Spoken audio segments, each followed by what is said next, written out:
Is everybody enjoying Gen Con so far? Good. Excellent. Hello. Welcome to Gen Con's Industry Guest of Honor, Uncommon Conversations. My name is Peter Atkinson, owner of Gen Con. Uncommon Conversations is a unique flea throwing. We take a little, no.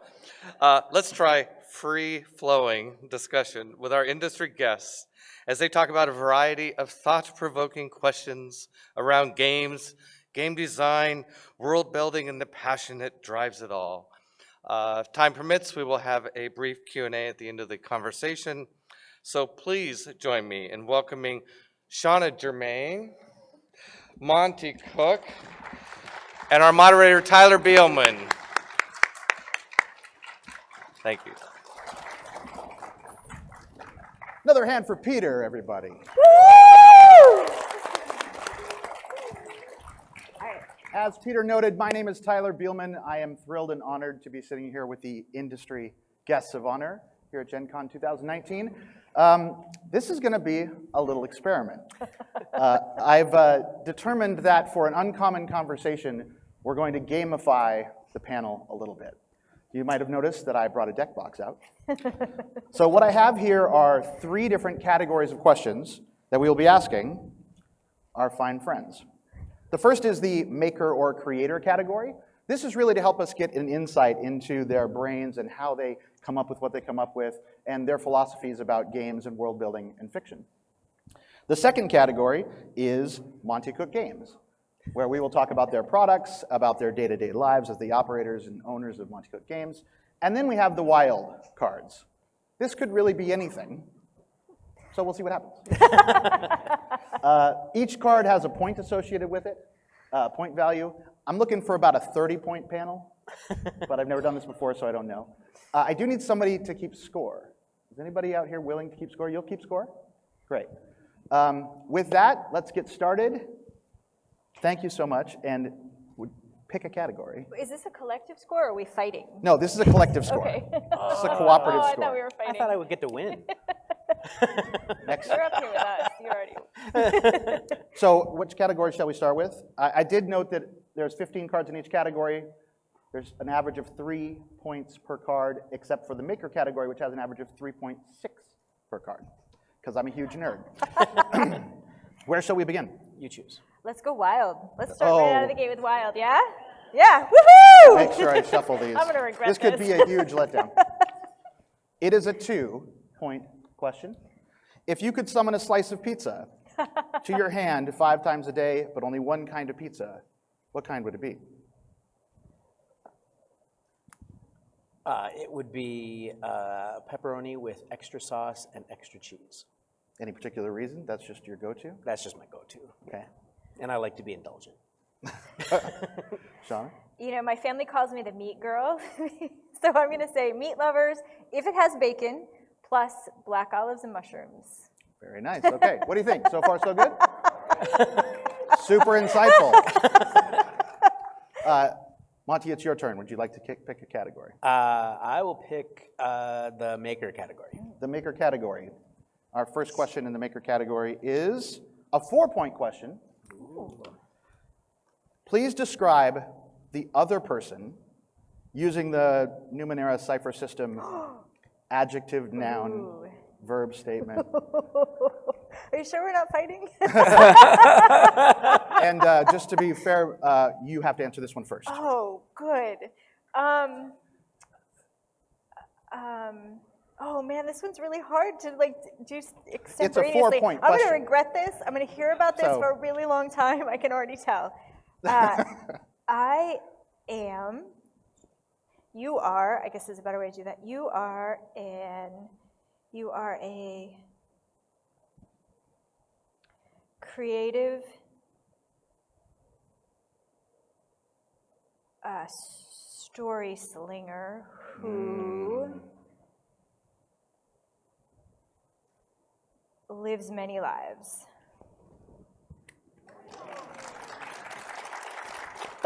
Beat that. Come on.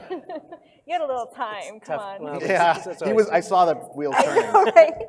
So you are a inspirational writer who brings light wherever she goes.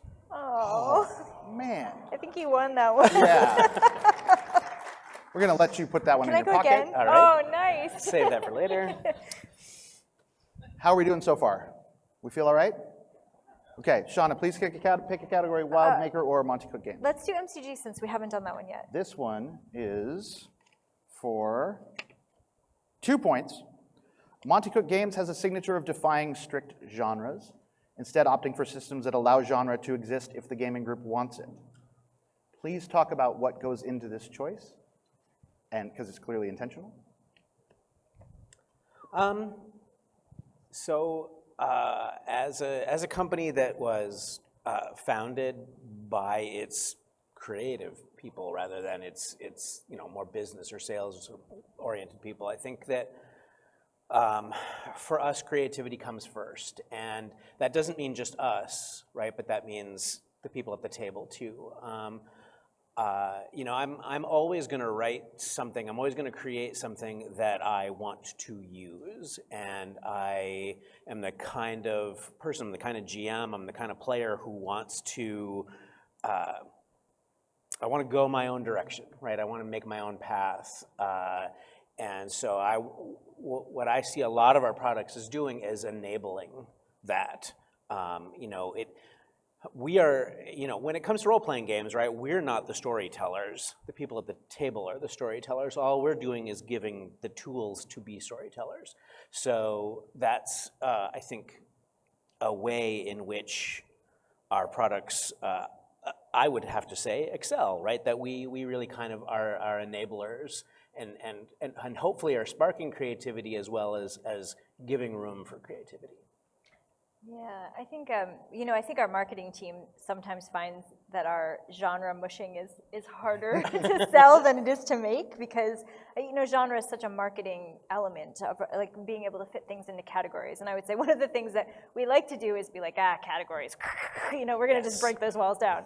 I also, personally as a creator, I find the most interesting places to be the spaces in between. And so the spaces in between two genres or two ideas that don't go together, or two things that you sort of bring together, and there's this cool, interesting thing, this sort of chemistry that happens. And sometimes that's between genres where you get to like meld them together. And I'm really fascinated by that as a creator. So it's important to me to be able to see what lies kind of in that space. It's amazing, and it tracks, perfectly with what you do. So thank you for that. That's great. Shall we go again? Sure. Wild, Maker, or Let's Monty go back Cook with Games? Wild. Go back to Wild. I have to say, I thought they were going to be wilder than pizza. Let's see. That was a 2-point question. Oh, okay. This is a 1-point question. You good over there? Good. What is your least favorite smell? We might have the same answer on We this. probably have the same answer because we have the same dog. And sometimes she provides her own potpourri for the house. Usually when we're gaming and she's laying under the table. So we'll just go with gaming dog smell? There we go. Sure. Okay. All right, let's pick another card quickly and move on. The guy who wrote these clearly didn't know what he was doing. Shauna, pick a category. I think we should just keep going. Maker. I'll pick a maker one because I haven't picked that. It's probably not about smells. Probably good. Can games, this is a 4-point question. Ooh. This is a 2-part question because I think the first part is kind of obvious. So, can games be used as a force for good in the world? But can games be used as a force for evil in the world?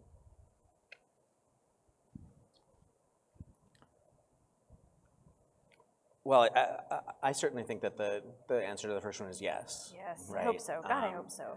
And in really unique ways, right? Because, I'm going to talk mostly about role-playing games, right? Because that's what we do. And the very definition of a role-playing game is you're taking on the role of someone else. You're looking at the world, even if it's a fantasy world, through somebody else's eyes. And that, in and of itself, is a good thing, right? Being able to do that, being able to see what it's like for someone else beyond yourself. and you know, games that we can make, you know, enable that and sometimes can showcase things that, you know, where people can see themselves in the story of the game that they don't often get to see, right? You know, marginalized people or whatever. We can provide sort of a way in to the game by allowing them to be the character that they imagine, not just the character that, you know, some white dude imagines. You're sort of talking about generating empathy, Yes, for sure. very much so. and I think RPGs do that very well in particular. Yeah, I think, do you want to answer the evil part too? Let me think about Okay. So yeah, I think absolutely. Empathy, sympathy, and a mirror, right? The ability to see ourselves represented in games is so big. And games, like, and there's even varying degrees. Like, RPGs, I think, have more opportunity for that than computer games, right? Sometimes you start a computer game and you're like, these are my character choices? Like, really? But when in an RPG, like, you can make whatever you want. They can look however you want. There can be whatever gender that you want. They can be whatever sexual orientation. They can wear whatever outfit. I don't have to wear that stupid little tiny skirt. Like, there's just so much opportunity to, like, be who I want to be in RPGs, and I think that that's super awesome and important. I also think stories just are inherently have the opportunity to do good. Like, stories are so important, but stories also have the opportunity to do evil. You know, we see stories in our news all the time that are doing evil because they're not true, or because they're misrepresenting things, or they're swaying our decision-making process. And so, like, I think RPGs as stories, you know, it's all about who's behind it and what the purpose is, right? So I don't think anything is inherently good or evil, but boy, can you move things either way depending on your table and your team. And sometimes games can be used to be exclusionary, and I think that that's really unfortunate when that happens. You know, whether that's from the game itself, that's written in that kind of way, or the players, or the jam, or the table of the situation, like that's always a possibility, unfortunately. So I was in a meeting once. I'm not going to name names. I'm not even going to name the company name. But I was in a meeting once, and we were talking about what should be on the cover of this particular product. And I think we wanted like an African-American woman to be the central figure of this cover. And I had a marketing guy say to me, you know, we can't do that, because the cover has to represent what the player wants to be, and our players can't imagine anything other than being, you know, a white male guy with a sword, right? And I just, like, we're talking about a game where we play elves and throw fireballs, but you're saying that, like, you know, you can't imagine being, you know, a different ethnicity or a different gender. So I think that, you know, if we aren't careful, you can accidentally create a game where you know, you're hedging people out, you're being exclusionary, and that's, I think, evil. I suppose that there is a way. I mean, sometimes role-playing games, in particular, kind of, they begin to. You delve deep, right? You begin talking about, you know, philosophy and, you know, what is the nature of good and evil and whatnot. And you know, anytime you do that, I guess, you know, you could potentially lead somebody down a weird evil path, I guess. But It's interesting that if I'm just distilling down your positive answers to empathy and your negative answers to exclusion, it's very interesting that just That's sort of true. boiling it down. Yeah. And I think your point about the power of stories as a conduit for that is super interesting. Well done. That was a hard one to navigate. I think you did great. Shall we take another category? Dealer's choice? Yeah? yeah, there we go. I can't see what he's picking, so. We're going to go with a Monty Cook game as one. Here we go. This is a 2-point question. What does a great work day look like for you in terms of the percentage of time of what you're doing? So imagine best day ever at your job. What percentage of your time is spent doing what sort of tasks? My best day ever would be 90% writing, creating, and in that seems like a simple thing, but it's actually like getting inspiration from things and thinking about things and maybe taking a walk with the dog and mulling over this cool idea that I have, or listening to some music, or reading something that inspires me. And so it would be this deep immersion without internet, without email, without Slack, even though those things are important and I love those things, without anyone needing me for anything. Just this ability to know that I had like 6 hours where no one needed me and I could just leave the world behind and live kind of in my brain. Is there a second part to that, which is how long it's been since I've had that day? Yeah, has it been a long minute? time. Yeah. I'm also curious about the other 10%, because you said that was 90%. So is the other 10% Slack and email and? The other 10% would be talking to other creatives about craft, Okay. I think. And that number might actually even be just a little bit higher. Like the idea that you're like sitting with other really smart people talking about the thing that you love and that you're passionate about and that you're building, and the craft of it is really, I find that to be really good for my brain too. Did I take your answer? No, not really, Okay. because I'm gonna go even farther. I'm gonna say 99% Okay, just leave no air in the room for the second half. is total immersion into whatever creative work I'm working on. I mean, I often say that my best time at MCG has been sort of the 6-month period that, because I work at night, and So just quickly, how does that, give us a taste of that? Do you work all night long? Like, my typical work day probably goes from about 9 o'clock in the evening to about 3 or 4 in the morning. Okay. That's when I'm creative. That's when I'm thinking, and you know, that's when I'm most productive. And so the 6-month period or so where I spent pretty much every night kind of closed off in a room playing really strange music and working on Invisible Sun, right? Which mostly meant like reading weird occult books and things like that. That was great. That was the best time. And you know, and the other 1% is literally just touching base with the rest of the company, making and hearing that everything is going smoothly and perfectly. yeah, a good they way. don't need you because everything's good. Yeah. Very nice. It's interesting that both of your answers have a lot to do with sort of corralling your creative energy with yourself. I would have expected a lot more of the, you know, together in a big room with lots of people. So it's very interesting. Maybe that's the nature of RPG design and the writing that you do.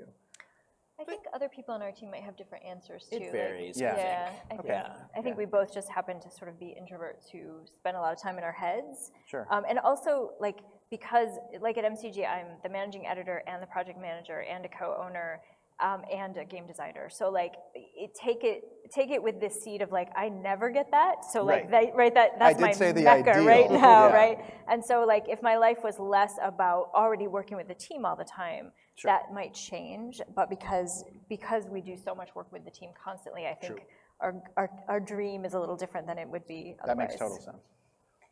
We have to go to the cards category. Anybody? Okay, here we go. Let's do another one. 4-pointer. What did you learn from making the black cube? I suspected that there might be some lessons you learned. That everything is hard.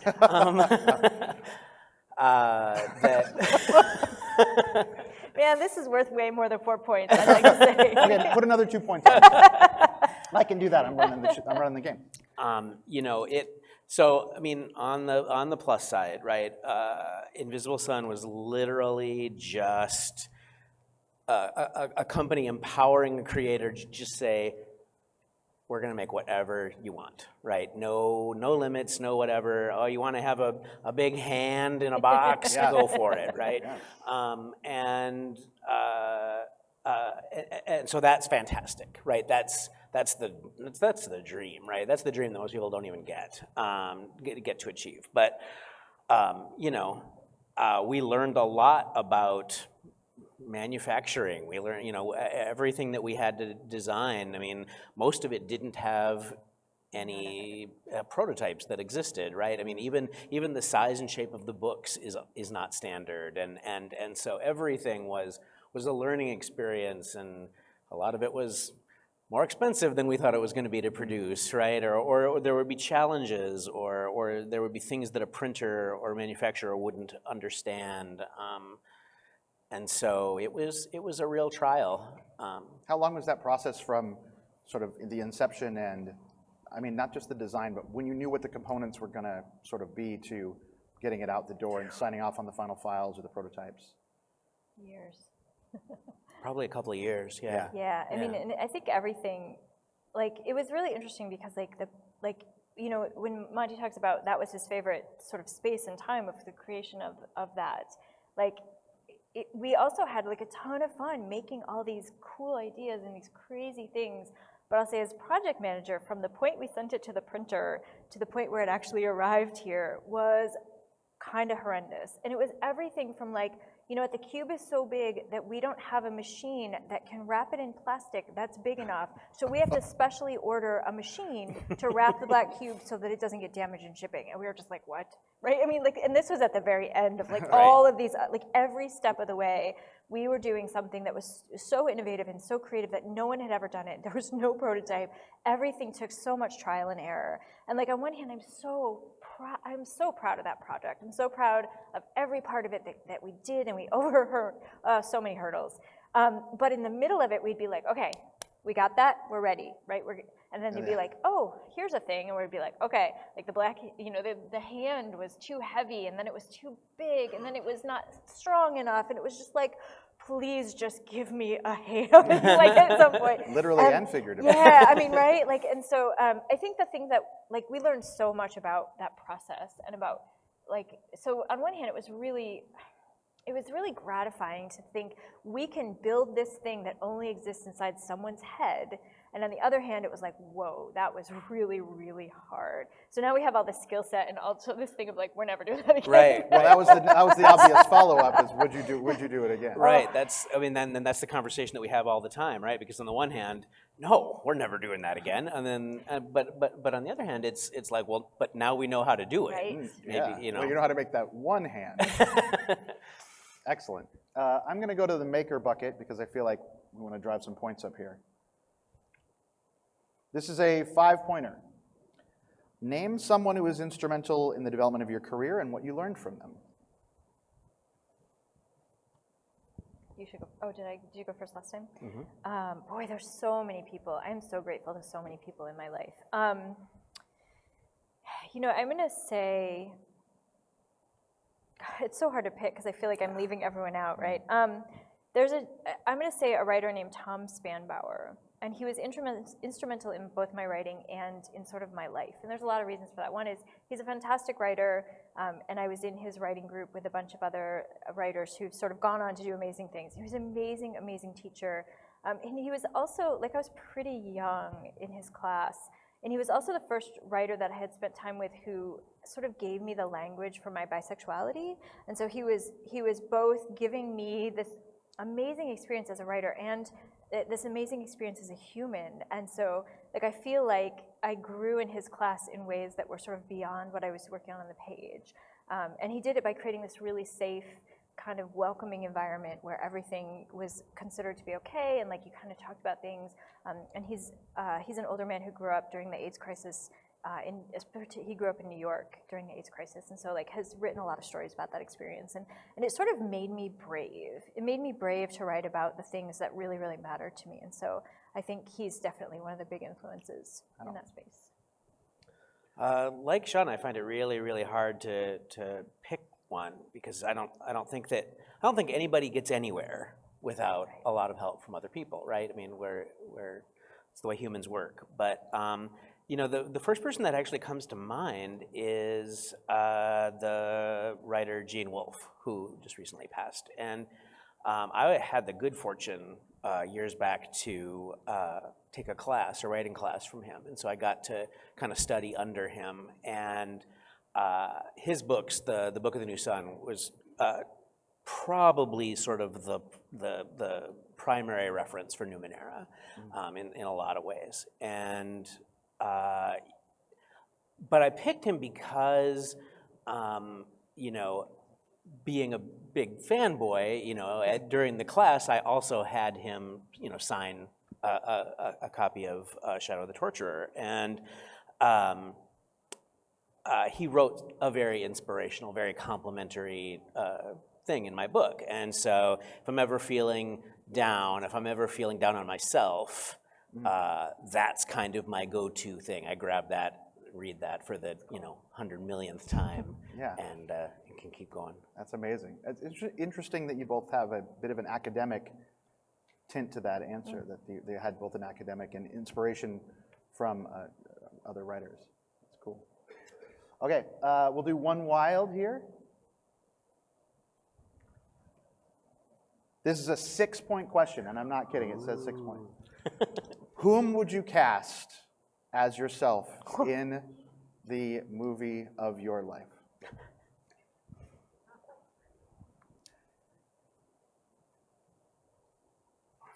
I said it was a 6-point question. I'm going to go with Kiefer Sutherland. Oh, okay. Interesting. I like him as an actor.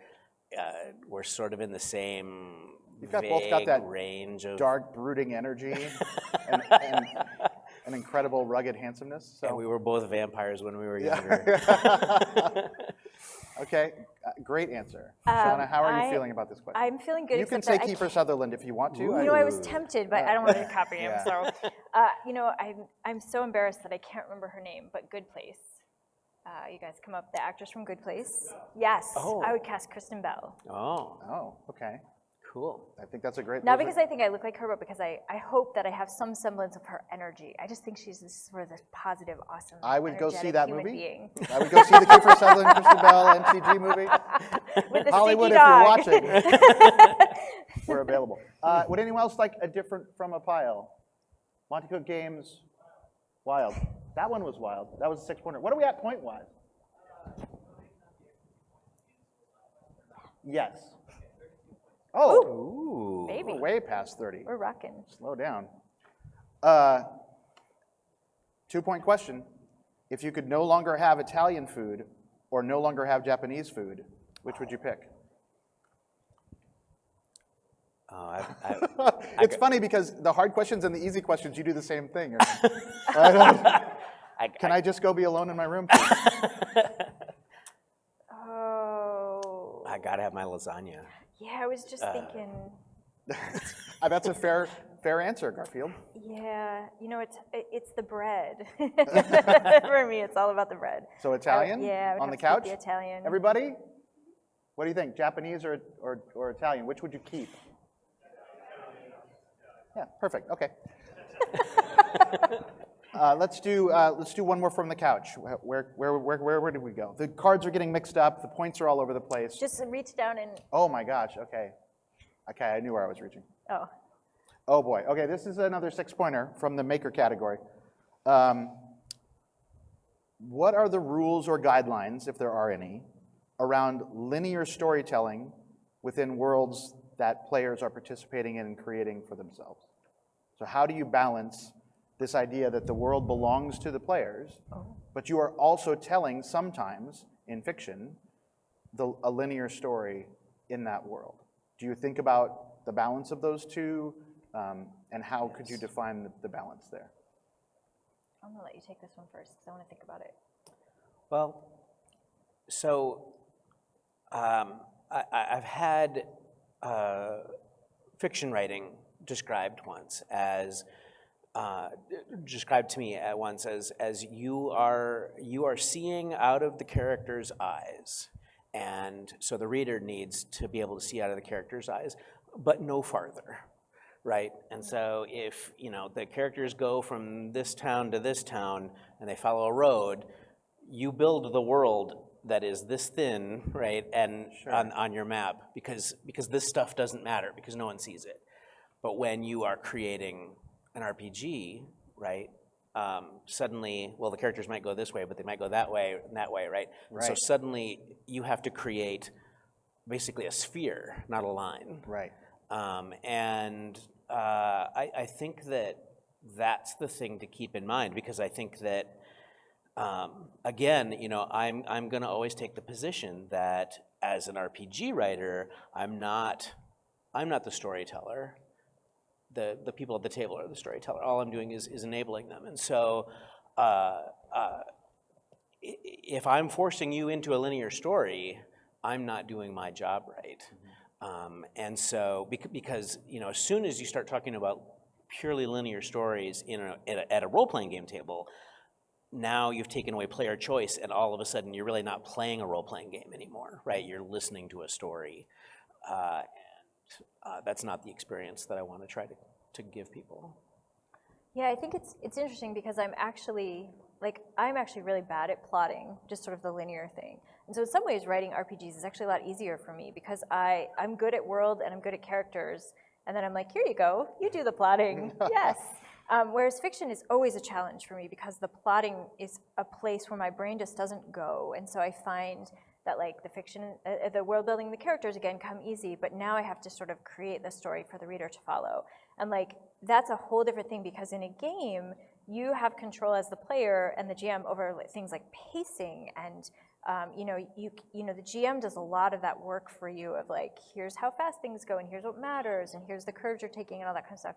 And in fiction, you are trying to pick the best journey for the reader. And I find that very, very difficult. But I like that challenge because you are giving them an experience. And I think in RPGs, they're sort of creating their own experience a little bit. And so it's really, it's very, very different for me in building those things. That's great. Well done. Got the right people on the couch. It's almost like we think about this sometimes. Okay, so we'll do a wild one, palate cleanser. What was this is a 5-point question, because I suspect it's important. What was the last great book that you read? Little recommendation station. Can you tell us? Can I give a couple? Is that, Absolutely, am I breaking the rules if I do that? We're Okay, just going to take points off for each one. It's fine. I wouldn't worry about it. So I just finished reading Hunger by Roxane Gay, which I think is a lovely and heartbreaking and wonderful. It's a memoir. I'm currently reading, based on Monty's recommendation, Senlin Ascends, which I'm going to let him talk about because that's probably going to be his answer. And I just finished reading, oh my gosh, I'm going to forget the name of it. The 7.5 Deaths of Evelyn. Dang it, that's not the book title. The 7.5 Deaths of Evelyn Hargrave, maybe? Anybody know? Sound right? Sounds right. And it is this crazy murder mystery, head-jumping, wonderful, brave debut novel, and I really, really loved it. Good recommendations. Powerful. Yeah, I'm gonna indeed say Senlin Ascends by Josiah Bartlett, I believe is the author's name. I think that's the That's guy the from the president West Wing. from the West Wing. Oh, you're right. Who's great, by the way. No, you're right. should have You're written right. a book? But, I can't remember. Can you say the title again? Senlin Ascends. Yeah, I still don't know what words you're saying. Senlin Ascends? His name. Senlin Senlin Ascends. Now I got it. Okay. And it's weird to me that I don't hear anyone talking about this book. It came out a couple of years ago. There's been some follow-up books, but it's a fantasy novel, I'm going to say, but it really, really defies categorization, and it's sort of like I would describe it as so. Imagine sort of the most scholarly, meek, nebbish person that you can think of. Check. And now that person is forced to be the main character of a fantasy epic. Okay. And it's really wonderful. It's really wonderfully written, and it's Josiah Bancroft. Thank you. Josiah Bancroft. I think so. Great recommendations. Okay. It's not, but there's there's certainly some elements that are very similar. It does get surreal in places, yeah. Cool. Let's do Monty Cook Games. I think it's been a minute. 4-point question. Your portfolio and a lot of the product that you put out, even outside the portfolio, has a lot to do with helping parties have better games, from, I would argue, No Thank You Evil to your best game to a lot of your web content. This seems to be important. Aside from, you want great players to purchase your products, why is it so important from a sort of ethos standpoint that you help people have better parties and help game masters be better at their craft? I went first last time, so you. Oh, okay. When I worked at TSR, and this would be during the second edition D&D days, there was this climate that we were creating things to read but not to play, right? That we were writing adventure modules and source books and, the millionth Forgotten Realms Atlas Was book. this sort of when the campaign settings were sort of sprawling and you had a lot of different... Yes, tons of campaign settings. And I mean, and we, people in the department, would talk about, well, lots of people just buy this stuff to read. And it really bugged me because, to me, it's the game that is the thing, right? It is the experience of sitting around a table with your friends and eating terrible food and making Monty Python jokes, right? That's Smelling the dog. smelling the dog, yeah. I mean, that's what we're doing here. We are making that happen.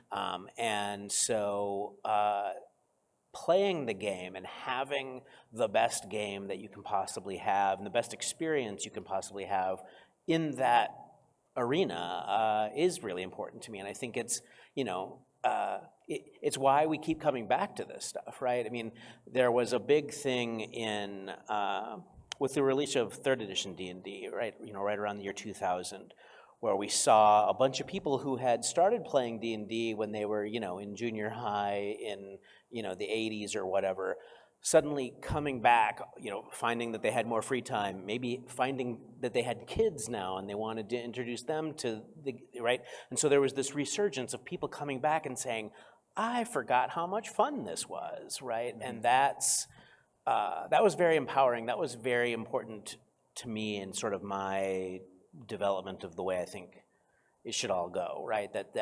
That's what we're after. We're not after, we're not. I mean, I've written novels, but when I'm sitting down to make a game product, I'm not being a novelist, right? I'm being a game designer. Yeah. Well, it's so evident in all the, I hate to use the word content, but in all of your content, it's such this motif that you don't see from a lot of different companies as well. So, yeah. For me, I think it comes from, I was a super shy kid who had very few social skills. I was really introverted. And so the times when I felt best at being social were times when I had rules. And so games were a social time that I understood the rules of, right? I could sit at a table and I could engage with anybody because we had this sort of thing to bring us together and to explain kind of the social situation and what we were doing.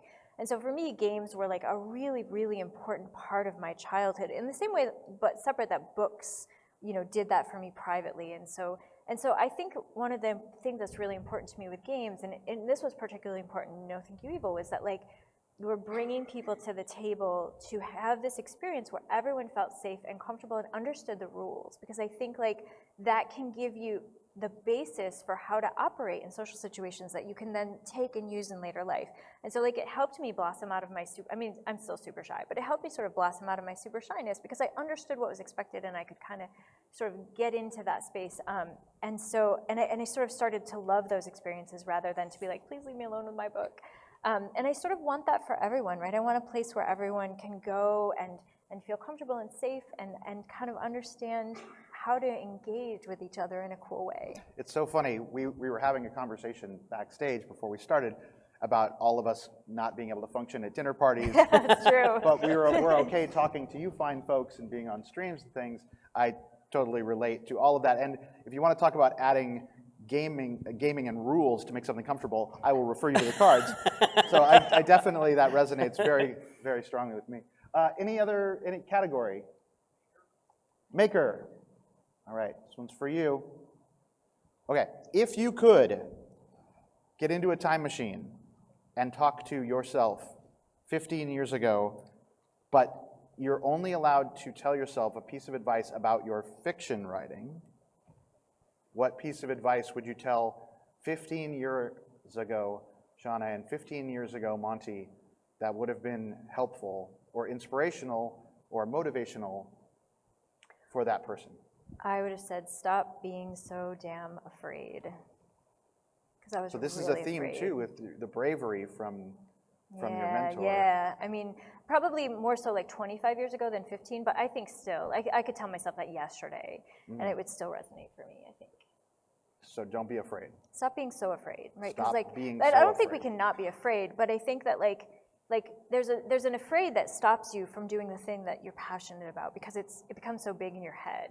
And so like you can be afraid and do the thing, but there's a level of afraidness, no, it's not a word, that sort of prevents you. And I would tell myself to dial that back. How do you think yourself would have received that message? Do you think they would buy it? Would they have bought it? We're deep in the weeds now where I we're know, right? hypothesizing Like, the could answer to a hypothetical. Could I tell them that you will be successful eventually? Like, Yeah. I don't know. I don't know, boy. Maybe for a little while. Yeah, it would have given you a short-term Yeah, boost. maybe. That's pretty good. Yeah. How about you? What would Elder Monty tell Junior Monty?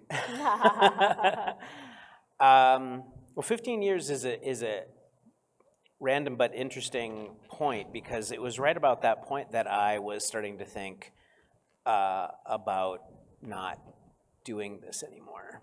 And By this you mean? Games, Okay. The creation of worlds and games and all these things. And it was because I think that I kind of felt like I was done, right? I kind of felt like I'd done the things I wanted to do, and I had achieved the things that I wanted to achieve, and so maybe this it's was time after to move third on. edition, essentially, right? After third edition, I was working on Tolus at the time, the big giant campaign setting, right, which was the campaign setting that I had used during, the development of third edition, and so, it's kind of like, well, what is there left to do? And so the advice that I would go back and say is, there's plenty more to do. You're not gonna run out. And so how long did that period of uncertainty last for you? A couple of years, I suppose. Yeah. Yeah. Interesting. Okay. So we have a few minutes left, 15? 15. I would like to invite anyone who would like to ask a question up to the mic, and you will tell me the category that the question falls into, and I will give it a point value. Nice. And then they will answer. So feel free. The floor is now open. So consider your questions, consider your categories. So what's your name? Where are you from? What category is your question? What's your question? It gets longer and longer. What's your sign? My name's Jason. I'm from Albany, New York. It would go in the maker category. When you're designing any of the new games that you go about, how do you determine what the new systems, the things that didn't exist before, that you're not drawing from a previous experience, how do you go about creating those systems? That is a solid 4-point question. So I will use an existing system until I can't. And I'll use, by way of example, Invisible Sun. Invisible Sun originally was going to be a cipher system game. And the more I got into it, the more I realized I couldn't quite get the cipher system to do what I wanted to do with the, some of the magical elements and some of the things that I wanted to do. And so I finally, came to the realization, okay, I got to just make a new game. And there are still similarities there, but it was the point at which, for me, a game rule set has a lot of feeling and emotion to it, and if I can't capture that feeling, that essence with something that exists, then I'll create something new. Wow, that's really cool. Yeah, for me, I think I haven't done as much of the game design side in terms of the sort of rule sets. I'm much more focused on setting and characters and that kind of stuff. And so I find that, like, for me, it's all about this being driven by the setting And so like we made changes to the cipher system, for example, for No Thank You Evil, which was really about making it appropriate to the age group. How much math did we want to expect of them and still allow them to have fun? And then most recently I was working on Predation, which has a whole new sort of companion system where you play each other's dinosaur companions. And so we did a lot of work with like taking the cipher system and tweaking it so that it fit into the rules that we wanted. And so I feel like I start with sort of the setting and try to incorporate the setting and the kind of story that I want to tell. Like most of my game design stuff has actually come from sort of learning at MCG, and so I probably have a very similar philosophy to Monty since he was kind of my mentor in that. And so like that idea of rewarding players for what you want to see them do, I think is a really big part of that. So like if I want to see players take risks, then I'm going to find a way to design the game system to invite them and reward them for taking risks. Cool. You have a question? I do. Name, I also have a point where value. you're from, and the category, and then the question. I'm Jonathan from Iowa, and Are you the scorekeeper? yeah, Oh, thank you, Got it. by the way. Am I Give a hand to winning? Jonathan, everybody. okay. So you mentioned earlier, sort of like Wait, having hold on, Jonathan. Category. Oh, category. Sorry, maker. Maker. Okay. All right, so maker category, and you mentioned earlier like having kind of a preference for different parts of writing, like the building characters or worlds. And so, what's your preference? Do you prefer to build your world from your characters up, or build your characters from interesting details about your world? And how do you find that that drives you forward in the creative process? Jonathan, you have the book, so you can give whatever points you want. Nice. But I would recommend a 5-point question. Nice. All right, cool. I actually start from language, and I think it's because I started as a poet. And so for me, the language starts to drive both the setting and the characters in really unique and interesting ways. And so there's this interesting thing. So for example, if you have a setting that's very, let's say, sea or water focused, you're likely to have a language of people who talk in a way that carries over water. And so you have a different sound to the language because they have different needs as human beings. Whereas if you have a very mountainous range or a dangerous range, the way in which they talk and the language and the sounds of the language are going to be designed to do entirely different things. And so I really start heavily with sort of the language of the people and the language of the land, and that to me branches out into the setting and the characters. And I often can't start a thing until I have the voice, whether that's the voice of the character or the voice of the setting, the voice of the system. Like that sound is so important to my beginnings, and then I kind of build off of that. That's amazing. I think I start with the setting, and then build characters that would inhabit that setting as opposed to the other way around. And I think it's because I think we're all shaped by the world that we live in, and although if anyone was to create the world that we all currently live in, you wouldn't buy it. You wouldn't live believe there. it. There's no verisimilitude there. There's no believability. So building a world, and in my cases, it's almost always a very weird world, and then thinking about, what would it actually be like to live in this weird place with these, whatever it is, these weird elements, and then think about how that would shape a character, and suddenly the characters all just start popping up and populating the place. There's a very science fiction what if thing happening in that. It's that sort of, if I say that your games are literary and science fiction-y, is that fair? And do you think of science fiction as if there was a genre, one that it would fit into, or do you sort of not think about it in that way? Only because I like what you're largely describing as a science fiction question, like what if blank, and then the answer starts to spin out, and then everything falls from that. Well, It's also a story question, generally, right? Like the story is always what if, so I wonder if science fiction is too narrow, maybe? yeah, I mean, I think you can apply that to fantasy, for example, Yeah. right? I mean, and you can even take something that, is so well-trodden as like Dungeons and Dragons, right? Because you look at Dungeons and Dragons, and invisibility is a second-level spell, right?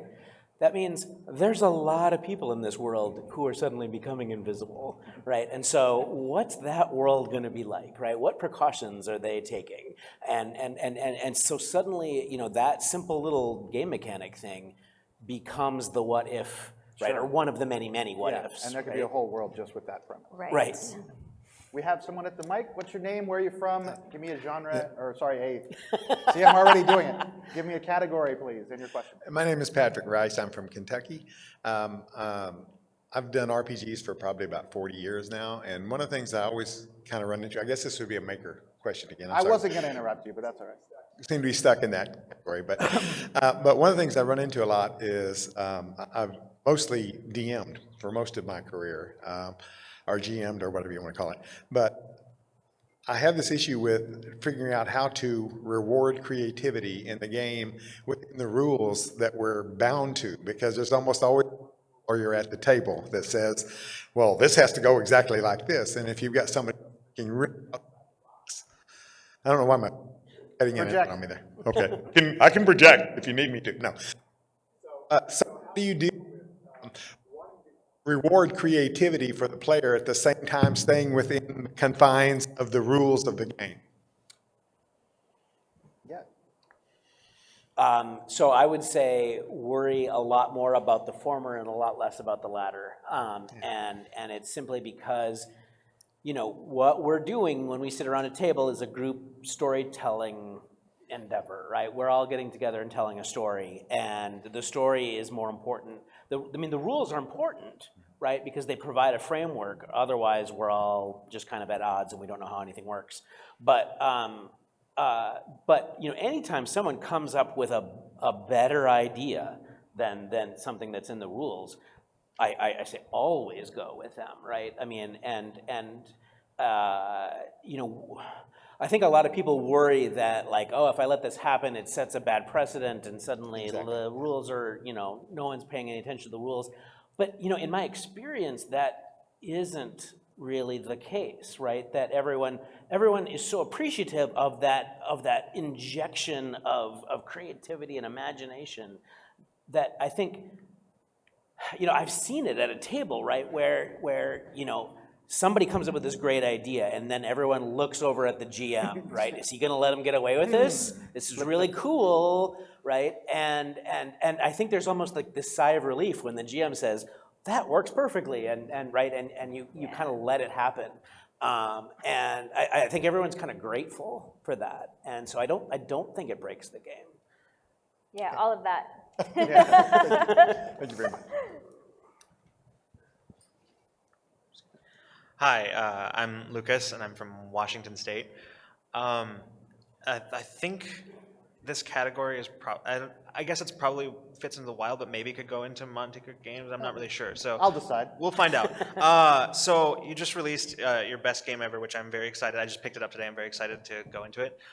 If you had to choose just one thing, what would you say is the one element for you personally that would make your best game experience?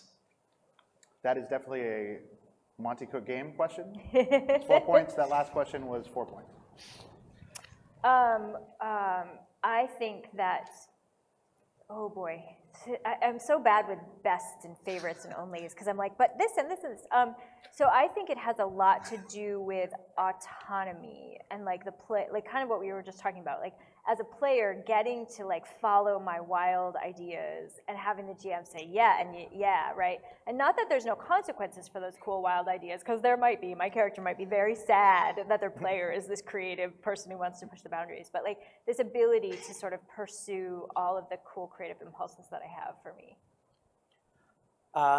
If I had to choose, at least right now, this moment, I think my advice would be participate. And what I mean by that is, if the GM puts a cool thing in front of you, you know, go check that out, right? If your fellow player, you know, suddenly has, you know, some interesting side story, pay attention to it, right? And even if your character isn't participating in their side story or whatever it is, you as a player can say, oh, cool, right? You rolled a 20 and you know, you did that thing.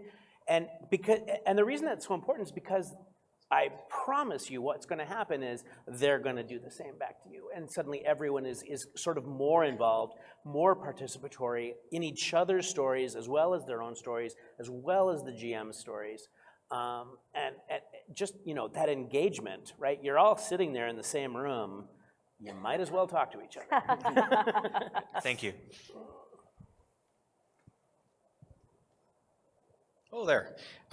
Ian Gerard from Detroit, Michigan, and this would be the maker category. When you're designing games and rule systems, how do you balance simplicity versus complexity, avoiding things like characters being too similar to each other, structure and aesthetics and all that? So when we were working on 3rd edition, we literally had this concept that we had only a limited amount of what we called complexity points, right? And we could spend a few complexity points here or there, or if we came upon something that we thought was really important, right, we'd say, okay, well, we can afford to spend quite a bit of complexity here, right? And by important, I mean something that's going to come up a lot in the game. I think that a weird trap that game designers fall into is you create these rather complex subsystems for these things that are rarely going to happen at the table. And then what happens is, well, then just no one ever does that, right? Because it's like, oh, if you're playing 1st edition D&D, oh, I'm gonna, pummel and subdue him. Oh, no, you're not. That's too hard. No one knows how to do that. And so I think that that's how you sort of judge whether something's worth the complexity that you're going to put forward. And like you're saying, right, like with you wanting to make characters not too similar, right? That's a really good place to put your complexity, because that's something that players care about, right? That's something that's going to happen every single game session, is you're going to be comparing and contrasting the characters that are involved. And so, that's a place where you can afford to be a little complex. I would also say never be more complex than you need to be, but never be less complex than you need to be as well, right? And I know that's easy to say but hard to do, but complexity isn't the enemy. It's a tool, but it's not the only tool. Yeah, I sort of feel like there's a complexity level where it stops being fun. And that's Right. probably different for everyone. But for me, as a game designer, I design complexity to the point where before the point where I'm no longer having fun. And I think a really interesting example is in the first Numenera core book, we had a jumping table. And then we were like, why? Why do we have a jumping table? Like, you jump or you don't jump, and it's a level, and it's super easy. And this was sort of over complex, and probably no one paid any attention to it, right? Like if players, like you were saying, if players skip a thing, you've probably made it overly complex because it's not fun. And so for me, it's all about at what point is this complexity interesting and cool and adds an interesting element that I'm intrigued by versus, seriously, I have to get out a calculator, no longer interested. Well, I think based on the quality of the Q&A from the audience, I probably made this overly complex. But thank you all very, very much. Where did we end up on points? If that was a 4-pointer? Whoa! Give yourselves a hand, everybody. High five. High five. And keep it going for the incredible five. guests of honor. Thank you, guys. That's got to be the highest point total ever. That's the We highest. rock. You Yes, guys rock. yes, new high score. Thank you very much. Oh, do you want to talk about your thing right now? Evening with?